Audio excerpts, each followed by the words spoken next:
My sister sent me a document titled Birthday Budget for me. I'd just wired $5,800. Then she said, "You're not invited. It's VIP only." I laughed and replied, "Super helpful." Blocked the shared card, canceled the venue, and sent a new list. Find a new sponsor. An hour later, 83 missed calls. My name is Max. I'm 31.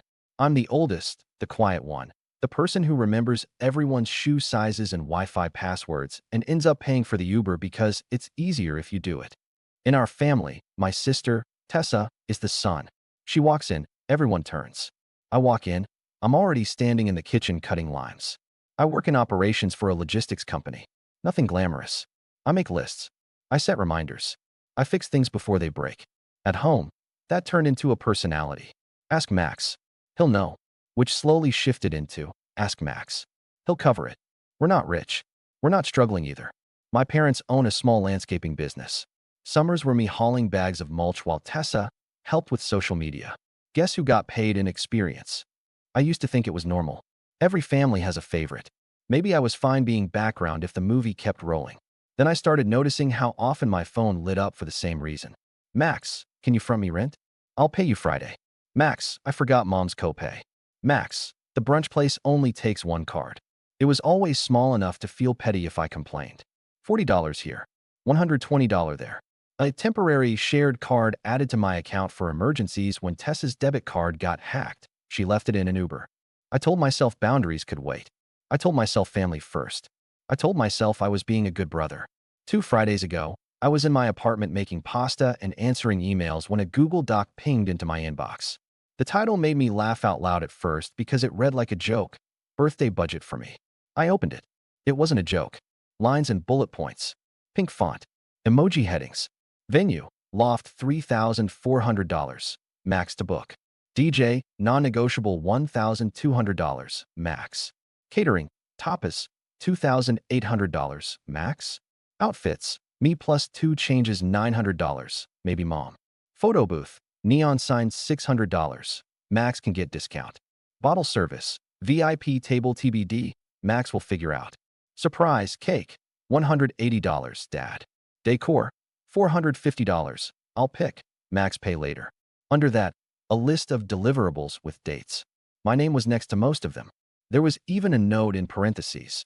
Don't be weird about receipts. I'll send them later. I stood there staring at steam coming off the pot like it could spell out a better answer. My phone rang.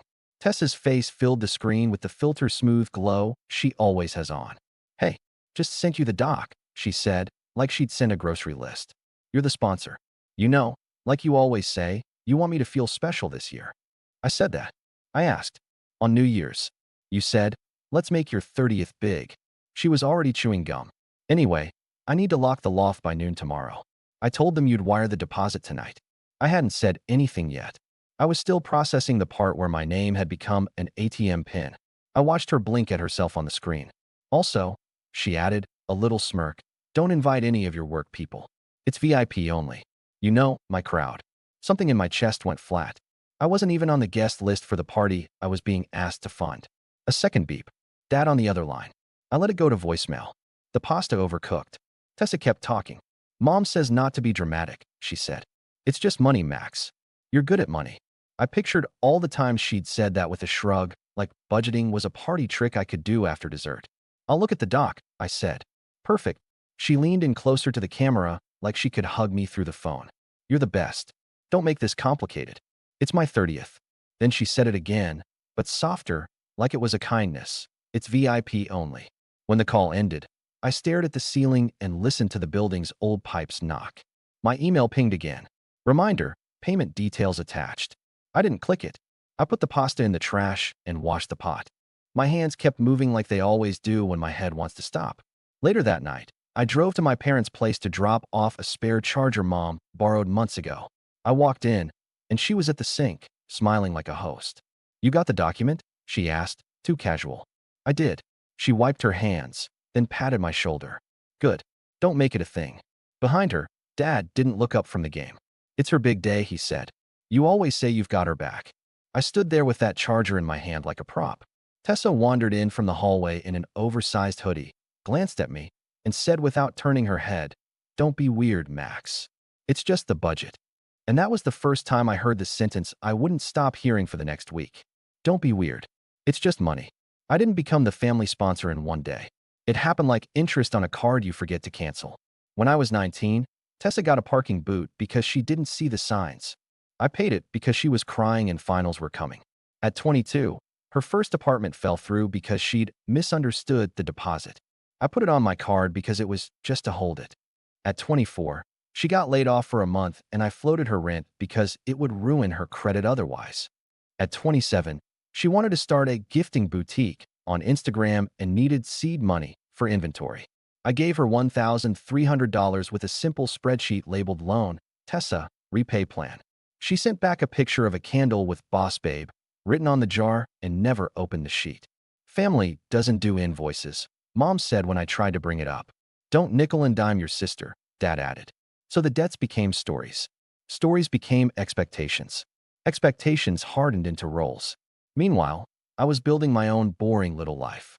I tracked every bill. I paid off my student loan early by eating rice and eggs for a year. I rented a place I could afford. I saved 6 months of expenses. Nothing flashy. No exotic pictures. Just stability. But with family, stability made me the safety net. If anything sagged, I was there. I can't count how many times I've heard, "Max, you're so responsible," in the tone people used to say, "Max, you can handle it." 2 years ago, I added Tessa as an authorized user on one of my cards after she called from a pharmacy in tears because her card declined for protein bars. I told myself it was temporary. I told her the limit was $300. She nodded vigorously on FaceTime. "Promise," she said. "Only emergencies." Within a month, there was a $280 charge at a nail salon labeled VIP Chrome Set, and another $147 at a place called Glow Bar.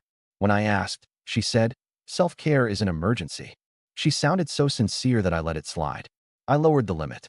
She found a way to split charges across her debit. "Relax," she texted with a sparkle emoji. "I know what I'm doing." I stopped asking for repayment dates. Every time I tried, the conversation turned into a referendum on my attitude. "You always make me feel poor," she'd say. "You act like a banker," Mom would add. "Let it go, Max," Dad would say, hands up, peacemaker tone. "We're family. It evens out." It never did. So when the birthday budget for me doc arrived, it wasn't a surprise. It was the graduate-level version of a class I'd been forced to take for years. The doc itself was thorough. There was a tab for guest tiers with colored labels, VIP, Core, maybe.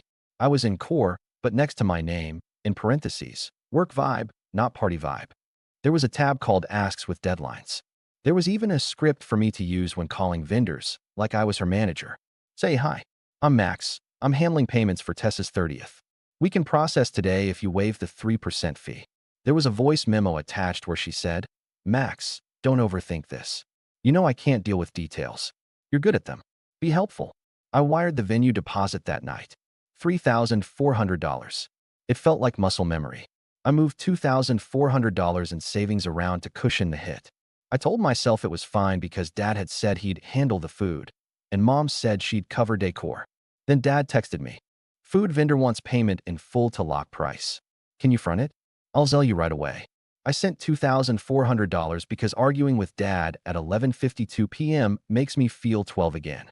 Saturday morning, I wired $5,800 in total across 2 vendors, my name on both confirmations.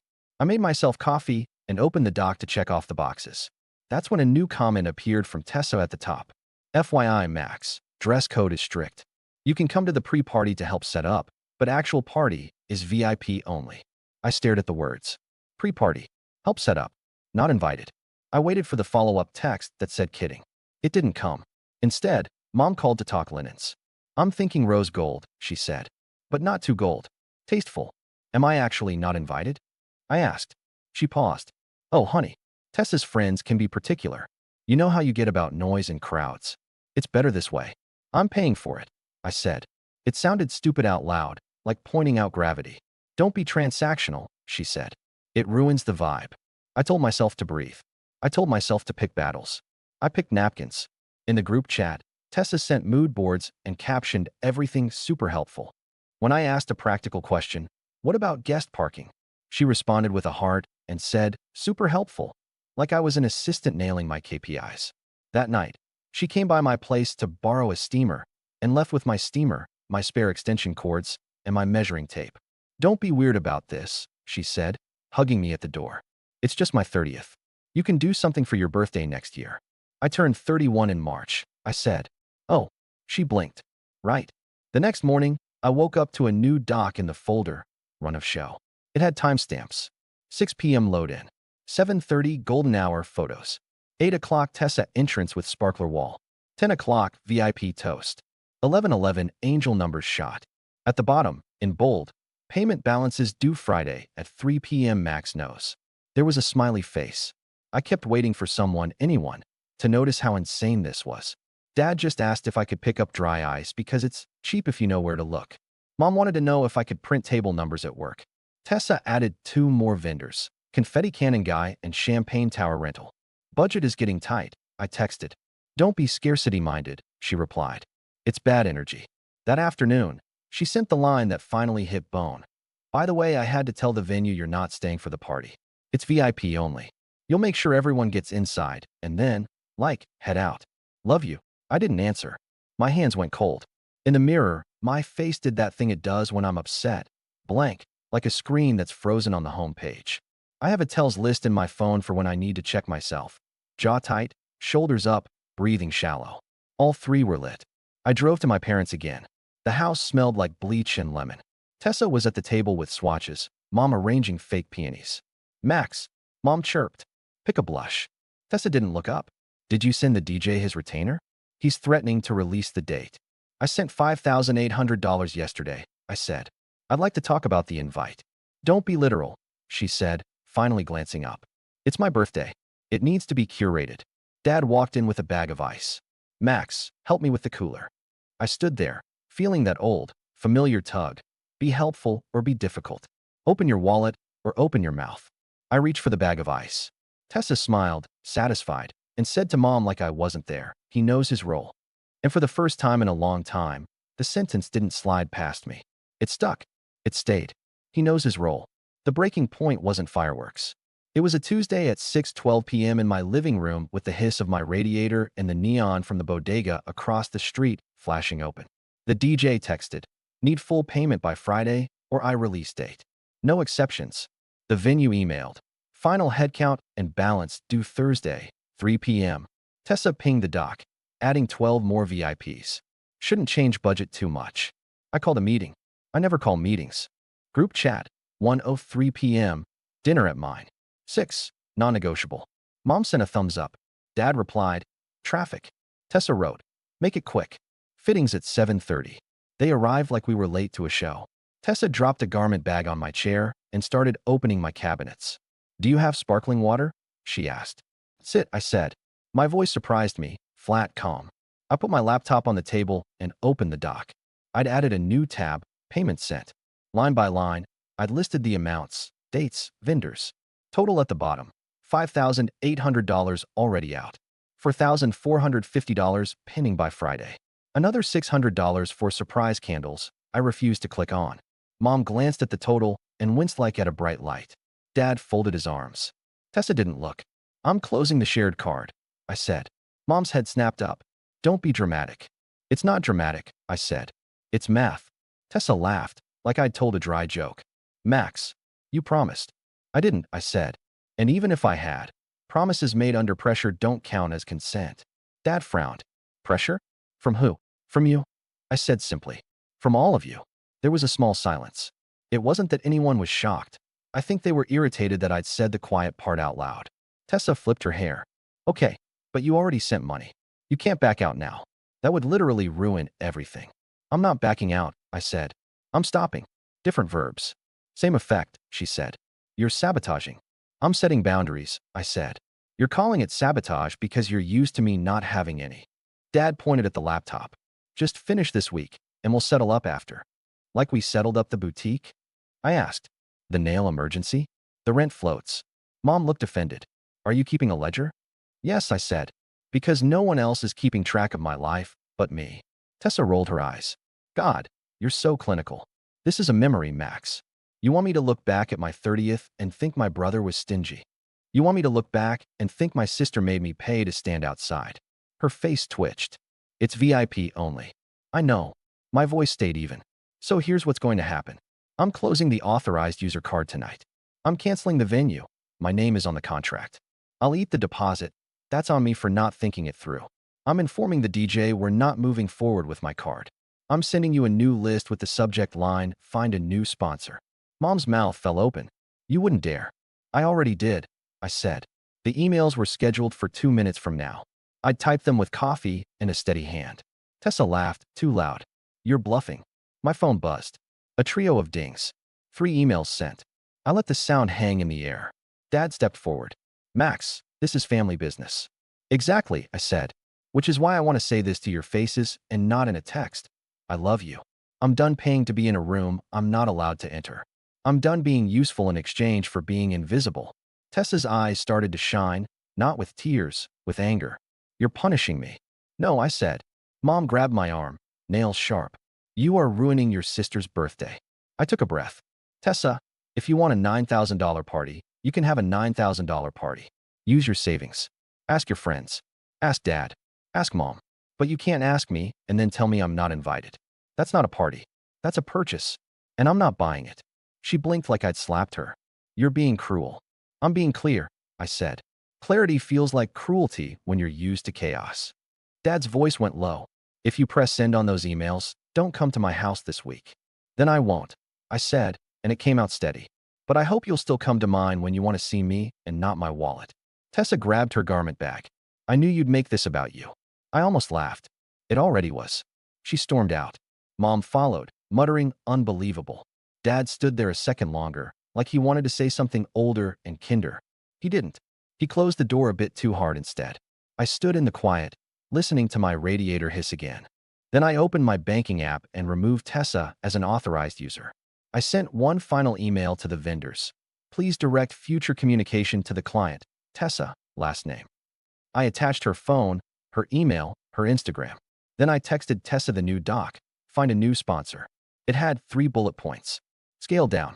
Pay yourself. Invite who you can afford. I wrote one more line at the bottom. Super helpful.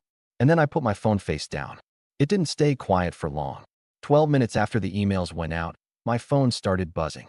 Private number. Then Mom. Then Dad. Then unknown caller. Then Tessa. Then Tessa's best friend, Allie. Then Allie again. By the half-hour mark, I had 27 missed calls and a wall of messages vibrating the table like a cheap speaker. I didn't pick up. I washed dishes. I folded a towel. I made tea. At 7:41 p.m., Dad texted, call me now. At 7:42, Mom, you have no idea what you've done. At 7:45, Tessa, Max, what is wrong with you? At 7:46, Allie, you actually canceled the loft? Who does that to their own sister? At 8:03, the venue replied, per contract, deposit is non-refundable. Booking canceled. At 8:07, the DJ, date released. Good luck. At 8:11, the confetti guy, LOL okay. By 8:24, I had 83 missed calls. I finally picked up when Dad called again, not because I had to, but because I was done letting my phone shake my table. He didn't say hello. You apologized to your sister, he said, voice tight. For what? I asked. For humiliating her. I canceled a room I paid for. You paid for it because you promised. I paid for it because I always do, I said. That's the point. He exhaled hard, like a man who'd been forced to run. You think you're better than us because you have money. I don't have money, I said. I have boundaries. You just keep mistaking one for the other. Silence. Then he tried a different angle. Your mother is crying. I'm sorry she's upset, I said. She's allowed to be upset. So am I. Just come over. We'll talk. You said not to come if I pressed send, I reminded him. He made a sound. Annoyed, ashamed, both. Don't be petty. Petty is telling someone they're not invited to the party they're paying for, I said. This is me being precise. He hung up. At 9:02, a text from Tessa lit up the screen. A paragraph broken up by line breaks for emphasis, her style. You embarrassed me. You literally ruined everything. People are asking questions. I told them you had a panic attack. Be grateful I'm protecting you. I stared at that last line until the letters blurred. Protecting me. The way this family could turn any decision into a favor they were doing for me was almost impressive. I typed, deleted, typed again, and finally sent. I'm not a sponsor. I'm a person. There was no response for 8 minutes. Then, wow. Therapy much? I put my phone on Do Not Disturb. I took a shower so hot my skin went pink. I slept like someone had closed a window that had been open for years. The next morning, the group chat was a mess of half-formed plans. Allie volunteered her boyfriend's cousin's backyard. Someone else said a restaurant might comp the space if influencers came. Mom posted a photo of a cupcake tower with the caption, "We can make it work." Underneath, 3 little dots. Then, "Max, if you had just..." Then she deleted it. By noon, a new doc appeared, Pivot Plan. It was chaotic. Wrong fonts. Broken links. No numbers. For the first time, I saw the gears grinding without me. It looked like a group project led by no one. At 1:13 p.m., my boss pinged me on Slack. "You good? You look focused today." I smiled at my screen. "I am." At 2 p.m., I walked to a coffee shop and sat by the window. I watched people carry their own bags and pay for their own drinks and not owe anyone for existing. At 3:22 p.m., my aunt called. She never calls me. "I don't know the full story," she said, breathless. "But your mom is telling people you had some kind of episode." "Do you?" "I have boundaries," I said. "They look like episodes to people who are used to me saying yes." She was quiet. Then, carefully, "Good for you." At 5:40 p.m., I got a Venmo request from Dad for $180 labeled cake. Surprise. I almost laughed. I declined with a note. "I'm not part of this." At 6:10 p.m., Tessa posted a story, her in a white suit in a mirror, captioned "Plot Twist." The party goes on. At 6:14, she posted a screenshot of a text from me with my name blurred in the words "Find a new sponsor" circled in red, plus an eye roll emoji. Her comments filled with people saying, "Men are so bitter," and "Family is supposed to support you." I put my phone face down again. I made rice and eggs and ate in quiet. Around 8 p.m., someone knocked at my door. I knew the pattern. Dad. He stood there with that look. Half apologies he never says, half orders he can't help. "Walk with me," he said. We went down the block. The air smelled like rain and fried onions. He shoved his hands in his pockets and didn't look at me. "She's devastated," he said. "I know. You could have handled it better." "So could you," I said. He flinched, then covered it with a sigh. "You were always the steady one. We leaned on you. Maybe too much." I waited. People love the phrase, "maybe too much." It's almost an apology if you squint. He kept talking. "Your mother, she doesn't always. She wants nice things for your sister. She wants them with my money," I said. He didn't argue. "It's complicated." "It's simple," I said. We walked in silence. A bus roared past. Somewhere, a kid laughed. He stopped and finally looked at me. "You coming Saturday?" "To what?" "The backyard backup," he said, almost smiling like it was a joke we were in on. "I'm not invited," I said. He winced. That was dumb of her. "It was honest," I said. "And now I'm being honest back." He nodded once, slow. "You always were like your grandpa. Stubborn." "I always paid," I said. "That's different." We stood there, 2 men with the same nose pretending this was about weather. He started to speak, then didn't. He patted my shoulder and left. Back upstairs, I sat on the edge of my bed and let the quiet settle. There was loss in it. Not the dramatic kind. The slow kind. The kind where you realize the version of your family you were carrying around was a story you wrote to make something sharp look soft. Saturday came. The backup party went forward at Ollie's boyfriend's cousin's yard. They managed folding tables and store-bought cupcakes and a Bluetooth speaker that cut in and out. Tessa posted heavily filtered videos with captions like, "If you know, you know." I watched exactly none of it. Instead, I went to the farmer's market at 9 a.m. I bought peaches and basil. I took a longer route home and passed a kid selling lemonade for $1. I gave him $5 and didn't have to justify it to anyone. I cleaned my apartment, the kind of deep clean that lets you find your own stuff again. I made a new budget doc, not for anyone else, mine. I removed the tabs with other people's names. I added one called Future and put 3 lines in it. Therapy. Travel. A chair that doesn't hurt my back. At 6 p.m., my phone lit up with photos from a number I didn't save. Tessa in sparkler light. Tessa with a cupcake. Tessa with the caption VIP only. No crowd shots. Tight frames. I put the phone face down and went back to chopping basil. Sunday morning, Mom texted, "We should talk. Family meeting at 5. I replied, "I won't be there." She answered, "Max, don't make me choose." I typed, "I'm choosing me." I hit send and sat with the way my stomach flipped and then settled. On Monday, my bank texted me an alert. Attempted charge $612. Glow bar, declined. I smiled without meaning to. The system worked. On Tuesday, I got a polite email from the venue manager thanking me for being clear and prompt. The word clear landed like a warm towel. On Wednesday, I slept a full 8 hours and woke up before my alarm. The call slowed. The text shifted tone from outrage to negotiation. What if you just pay for the DJ? Just bring the champagne tower then. At least pay the cake. It's only $180. It's only became the phrase I started flagging in my head like a red tag. Nothing is only when it's everything. By Friday, it was quiet. Not peace, but quiet. I made dinner. I watched a dumb movie. I thought about nothing. It felt new in my mouth. Nothing. That night, around 11 p.m., my phone buzzed one last time. A message from Tessa. No punctuation. Just, I need time.